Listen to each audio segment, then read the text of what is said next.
Hey guys, welcome to another Three Count with Gino. As you can see, Toddy's very excited to be doing this week. We haven't been on in a while.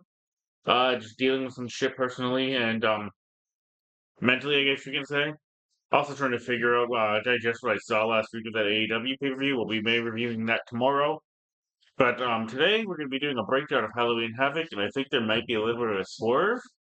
And I'm not talking about Swerve Strickland, no pun intended, which Toddy likes that joke. Um, which may happen in Halloween Havoc that a lot of people may or may not see coming. And I believe it would be the end of a tag team that a lot of people love. Speaking of which, the tag team brackets were debuted for AEW, and I think I can predict who's going to win them already, but we'll talk about that later on. But this, like I said, is a preview show for Halloween Havoc. Let's pull up the card, Toddy, and here you go, guys. Doggy. Let's see if we can see if I can memorize every match because I know there's three or four off the top of my head I can think of. We got a Broken Rules match between Dark State and the Hardy Boys, which apparently is not going to be cinematic, so I don't know if it's going to take place in the compound or not. Um, we also have Ricky Sings versus Trick Williams for the NXT title. That Broken Rules match is for the NXT Tag Team Championships with Dark State versus the Hardys. We have JC Jane versus Tatum Paxley for the NXT Women's Championship. We have, like I said, Ricky Saints versus Trick Williams. Ethan Page versus El Hijo de Dr. Wanger Jr. for the NXT North American Championship on a Day of the Dead match. There's Zarya taking the place of Salruko, I'll explain in a minute, for the NXT North American Women's Championship. Javon Evans and Leon Slater versus Mr. Iguana and La Parca in a random tag team match, part of the pay-per-view. And it's kind of weird because Halloween Havoc in the past from NXT has not been a pay-per-view. This week it is going to be a pay-per-view. I don't know why they're doing a full week short of Halloween. But they're doing it when they do it. All right, guys. So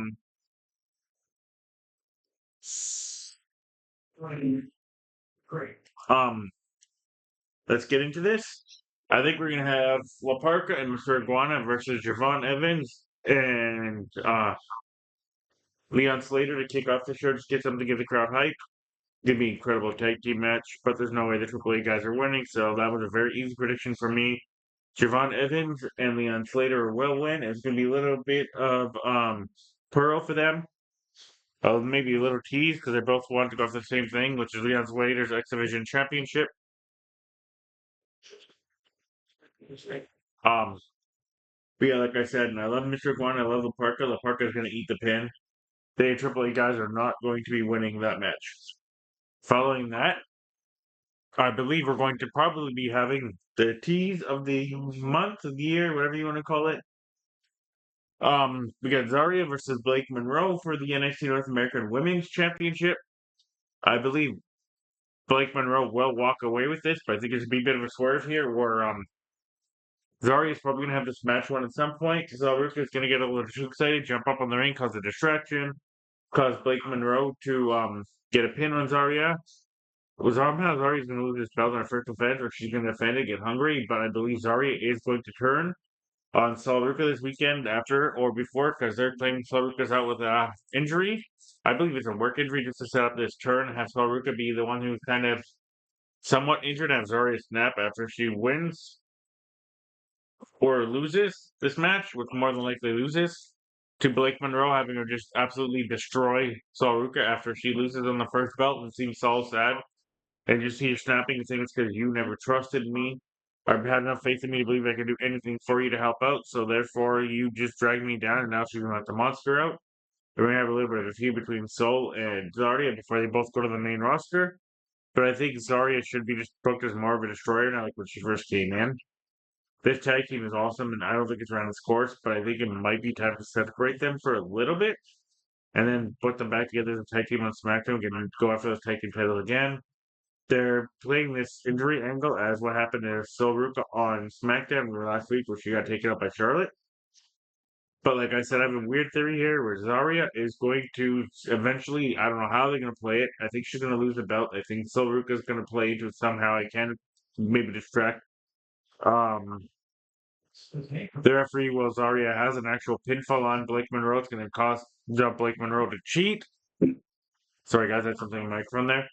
And she's going to take a shortcut to eventually get the title. And then Zarya's going to, Silver's going to come in and try and console Zarya for losing. Zarya's going to snap and absolutely destroy Silver. Following that, I believe we're going to have that Day of the Dead match between El Hijo de Wango Jr., Dr. Wango Jr., and then Ethan Page. Once again, Triple H not winning this match, even though Ethan Page is more than ready to go to the main roster. I don't think he's dropping the belt to a guy from Triple A. Um, um, it's gonna be an interesting match. I think every match I've managed so far is gonna be very good. Yeah, like I said, I think Ethan Page is more than ready to go to the main roster. I think he's been ready for a while to go to the main roster. They're looking for a spot to put him up there. And I do not, even though they have this good partnership with Triple A, and they don't treat them as nothing, kind of like AEW does with their Mexican and Japan promotions. Um, I just don't see a way that El Hijo de Wanga Jr. is going to win this belt. It just doesn't make sense to me personally. I don't know WWE's done Stranger Things. I mean, they put the tag team titles on the Hardy Boys. Patrick Williams, NXT champion for a quarter of a year. Or sorry, NXT TNA champion for a quarter of a year. But this I don't see happening. That's nobody from AAA's won a WWE belt, but WWE's won a couple AAA belts. Maybe they switch it up. I don't know. Give AAA a little bit of that rub. Um, yeah, I don't think that's. I don't know how that's gonna play out, but and then we're gonna have the Broken Hardy Boys match. Broken Hardy's match with Dark State and Hardy Boys. This one I don't know which way to lean. I mean, I want the Hardys to have a decent run with those titles. So now they have three sets of tag team titles. So they also have the House of Glory titles. So they're kind of like the Mercedes Monet of men's wrestling right now. They have more than one championship, and they're a higher level guy that could elevate these titles. But at the same point, Mercedes Monet is still more than capable in the ring. Whereas the Hardy Boys, I don't know if you guys saw that tag team match, they are not capable of much in the ring anymore. Either the one with the Dudley Boys or with Darkseid themselves, and Darkseid are up and coming young and hungry, and I think very good team. The fact that this is a hardcore Broken Girls match might play into the fact that Darkseid has more than two members that can get involved at certain points. The Hardys may use their kids because I think Jeff and Matt's kids are both trying to be wrestlers now. But like I said, I don't know which way WWE wants to go with this. If they're going to do the nostalgia route and keep the Hardys with those titles for a while, or if it's a one-off and a fluke and the Hardys are going to lose the belts right back to Dark State. Um, I don't know, to be honest with you. I want to go Dark State, but I also want to see the Hardys retain because I don't think they're going to lose in their very first defense. But it also wouldn't be a shame if they lost on their first defense. If you guys know what I mean. I mean, it's just them giving the up to team on their way out, which a lot of the veterans like to do. Sorry, I was watching probably there for a sec. Um, ah, this one's hard. This one's very, very hard. Um, this thing could go one of two ways. There's obviously not going to be disqualifications, so there has to be a winner. I think the numbers of Dark State could outwin the Hardys, and they lose the titles right now. Or the Hardys hang on to these titles for a bit longer and drop it to another team like OTM. But I don't know if a team like OTM is ready. But then again, a lot of people thought Dark State wasn't ready, did they? But OTM's been doing this for a while now, so and they still can't do really much of anything. Um, I yeah, I'm not taking up to stay at the Hardys on this pick. Following that, we're gonna have the NXT Women's Championship match. Solely due to the fact that I believe that Lady Reed has just recently joined Fatal Influence that Jasmine Nix is gone. Although there's rumors that Jasmine Nix is on her way back, and I'd love to see what happens to that feud if it happens. And she does come back. Um, it's gonna be a short one, guys. I I think Fatal Influence is a main roster ready act, except for Laney Reed. If Jasmine Nix is still there, they would have been on the main roster. I'd love to see Tatum Paxley win the title. Why do I keep calling this something different than she is? I just don't think that her tag team partner, whose name I can't remember right now, escapes me. Somebody in the comments can remember the tall one. Easy Dane, Miss Breaker. Well, excuse me, guys. Yeah, if you guys don't know what's going Breaker's girlfriend.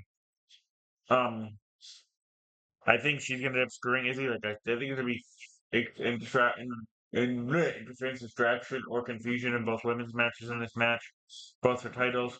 I think one changes. I think one doesn't. I don't think the women's championship match ends with a new champion. I think Izzy Dane in the long run is going to screw Tatum Paxley and Lyra Valkyria is going to come down and save her. And then it's just like a tag team match between Lyra Valkyria and Tatum Paxley versus Izzy Dane and Kiana James. Because they're not really doing much with Kiana James in NXT, or maybe Izzy Dane has another secret partner part of the calling. I don't know. But I think Izzy Dane might screw Tatum here. And then following that, guys, we're going to have the NXT Men's Heavyweight Championship. I don't see Ricky Saints losing the belt on his first match. I think this is Trick Williams' last match in NXT because apparently there's rumors going around. There's a lot of guys headed up to the main roster, guys and girls. Uh, I've heard rumors of people like Lola Vice, including this man right here. This will be Trick Williams' last match in NXT. I think you're gonna have Trick Mello Gang reunite next week on SmackDown. As I believe this is going to be Trick Williams taking the L and Ricky Saints riding his brand for a little while until he heads on up. But this is going to be a fantastic match. It's going to be a fantastic show. There may be a few 1-2 teases that Trick Williams gets his belt back, but Ricky Saints is not dropping the belt in his first defense. He's not the Drew McIntyre type who went down for a little bit, elevated the brand, dropped the belt in his first defense, and headed back to the main roster.